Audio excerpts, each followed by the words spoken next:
ஆண்டவராய் இயேசு கிறிஸ்துவின் நாமத்தினாலே உங்கள் யாவருக்கும் அன்பான வாழ்த்துக்கள். இந்த ஞாயிற்றுக்கிழமையிலே கர்த்தர் நமக்கு கொடுக்கிற வார்த்தை ஏசாயா எழுதின தீர்க்கதரிசன புஸ்தகத்திலே 43வது அதிகாரத்திலே 1வது வசனம்.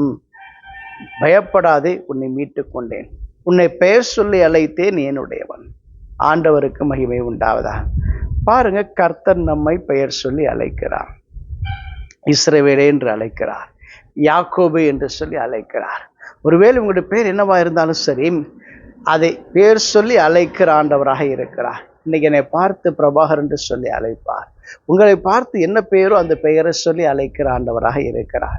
இந்த உலகத்துல பல பேர் இருக்கிற பொழுது கர்த்தர் யாக்கோபை அழைத்தார். யாக்கோபை பெயர் சொல்லித்தான் கூப்பிட்டாராம். வேதத்தில் வாசிக்கிற போது யாக்கோக்கு என்கிற நதி அண்டை இருக்கிறது. அந்த நதி அண்டையில பார்த்தீங்கன்னா யாக்கோபு தன்னுடைய எல்லா விதமான மனைவியையும் தன்னுடைய எல்லா வித பரிவாரங்களையும் அப்புறப்படுத்தி விடுகிறார். யாக்கோபு மட்டும் தனித்து இருக்கிறார். ராத்திரி வேளையிலே தேவ சமூகத்திலே செபித்து கொண்டிருக்கிறார். அப்பொழுது பாருங்க, ஒரு புருஷன் அவரோடு கூட போராடுகிறார். ஆண்டவர் சொன்னாரு, பாருங்க, பொழுது விடுகிறது, நான் போகட்டும் என்று சொன்னார். ஆனால் யாக்கோபு என்ன தெரியுமா சொன்னாரு? நீர் என்னை ஆசீர்வதித்தால் ஒளி உம்மை போக விட மாட்டேன் என்று சொன்னாராம். பாருங்க, தனக்கு ஆசீர்வாதம் வேண்டும், எப்படியாகிலும் ஆசீர்வாதம் வேண்டும், அதை தேவனிடத்திலிருந்து பெற்றுக்கொள்ள வேண்டும் என்பதற்காக அவர் ராம் முழுவதும் பிரயாசப்படுகிறார். ராம் முழுவதும் போராடி கொண்டே இருக்கிறார். அந்த புருஷன் பார்த்தாரு, இவனை மேற்கொள்ள முடியவில்லை என்று சொன்ன உடனே யாக்கோபுடைய தொடையை தட்டாராம். உடனே அவன் கால்கள் சுளுக்கி கொண்டு விட்டது. அப்பொழுது கூட பாருங்களேன், யாக்கோபு தான் பிடிச்சபடிய விடவே இல்லை. தன்னுடைய ஜெபத்துல மிகவும் உறுதியாக இருக்கிறார். வியாதி வந்து விட்டது, பலவீனம் வந்து விட்டது, நோய் வந்து விட்டது, எல்லாம் ஓடி போய் விடுகிறோம். தேவனை தேடுவதற்கு மறந்து போய் விடுகிறோம்.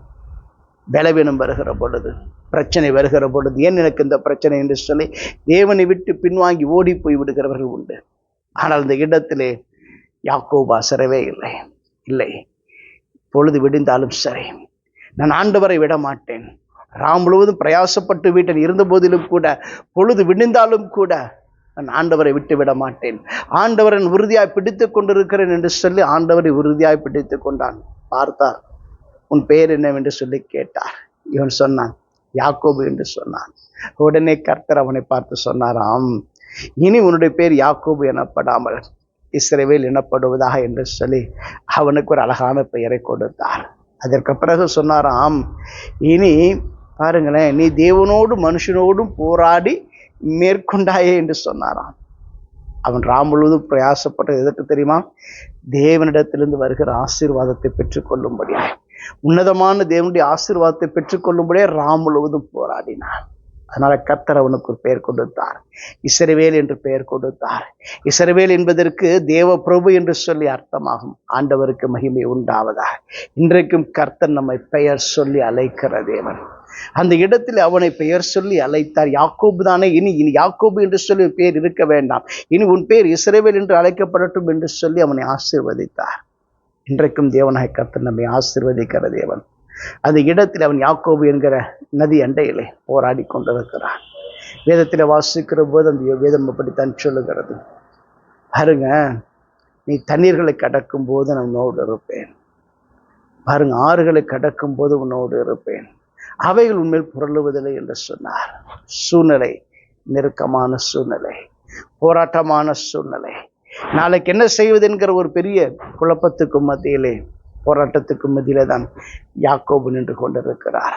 ஆனாலும் அவருக்குள்ளே ஒரு திடன் இருந்தது, ஒரு பலன் இருந்தது. தேவ சமூகத்திலே போராடி கொண்டிருக்கிறார், ஜெபித்து கொண்டிருக்கிறார். எனக்கு அன்பான தேவ ஜனங்களே, தேவ சமூகத்திலே ஜெபியுங்கள், இடைவிடாமல் ஜெபியுங்கள், போராடி ஜெபியுங்கள். ஆசீர்வாதத்தை பெற்றுக்கொள்ளும் வரைக்கும் அவருடைய சமூகத்தை விட்டு அகன்று போகாமல் ஜெபியுங்கள். இன்றைக்கு அந்த ஜெபத்திலே நீங்கள் உறுதியாய் தரித்திருக்கிற பொழுது தேவனுடைய மகிமையை நீங்கள் பார்க்க முடியும். அவர் சொல்லுவார், உன்னை சிருஷ்டித்த கர்த்தர் உங்களை பார்த்து சொல்லுவார், ஆறுகள் உண்மையில் புரளாது என்று சொல்லுவார். நீங்கள் போகிற பாதை பள்ளத்தாக்குகளாக இருக்கலாம், ஒருவேளை நீங்கள் போகிற பாதை அக்னியின் பாதையாக இருக்கலாம். வேதத்தை அதான் சொல்லுகிறது. பாருங்களேன், நீங்கள் அக்னி நடக்கும்போது வேகாதிருப்பாய் என்று சொன்னார். ஒருவேளை சூழ்நிலை உங்களை ஒரு நாளும் மேற்கொள்ளவே முடியாது, உங்கள் வாழ்வை அழிக்கவே முடியாது. ஏனென்று கேட்டால் உங்கள் சிருஷ்டி கர்த்தர் உங்களோடு கூட இருக்கிறார். அவர் சொல்லி இருக்கிறார், உங்கள் நம்பிக்கையின் தேவனாக இருக்கிறார். அவர் என்ன தெரியுமா சொல்லி இருக்கிறார்? நீ என்னுடையவன் என்று சொல்லி இருக்கிறார். அதனால நான் அவருடையவனாக இருக்கிறதுனால நான் தேவ சமூகத்திலே கனத்தை பெற்றுக்கொள்வேன். தேவ சமூகத்திலே நான் ஆசீர்வாதத்தை பெற்றுக்கொள்வேன். ஆண்டவர் சொல்லுகிறார், நீ என் பார்வைக்கு அருமையானபடினாலே கனம் பெற்றாய் என்று சொல்லுகிறார். ஆண்டவருக்கு மகிமை உண்டாவதாக. நீங்கள் தேவனுடைய பார்வைக்கு அருமையானவர்களாக இருக்கிறதுனால கர்த்தர் உங்களை கனப்படுத்துவார். அன்றைக்கு யாக்கோபை கனப்படுத்தினார், இஸ்ரவேல் என்று சொல்லி பெயர் சொல்லி அழைத்தார். அந்த இடத்துல பாருங்களேன், யாக்கோபு அவரிடத்துல போகும்போது கேட்கிறார், உம்முடைய நாமத்தை எனக்கு அறிவிக்க வேண்டும் என்று சொல்லி கேட்கிறார். அப்பொழுது அவர் சொல்லுகிறார், என்னுடைய நாமத்தை நீ கேட்பானேன் என்று சொன்னாராம்.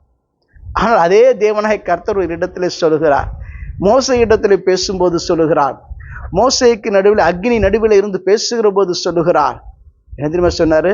நான் ஆபிரகாமின் தேவன், ஈசாக்கின் தேவன், யாக்கோபின் தேவன் என்று சொல்லுகிறார். ஆண்டவருக்கு மகிமை உண்டாவதாக. எனக்கு அன்பான தேவ ஜனங்களே, யாக்கோபின் தேவன் என்று சொன்னார். தம்முடைய நாமத்தை குறித்து சொல்லுகிற போது யாக்கோபின் தேவன் என்று சொன்னார். எவ்வளவு மிகப்பெரிய கனத்தை அவனுக்கு கொடுத்தார் தெரியுமா?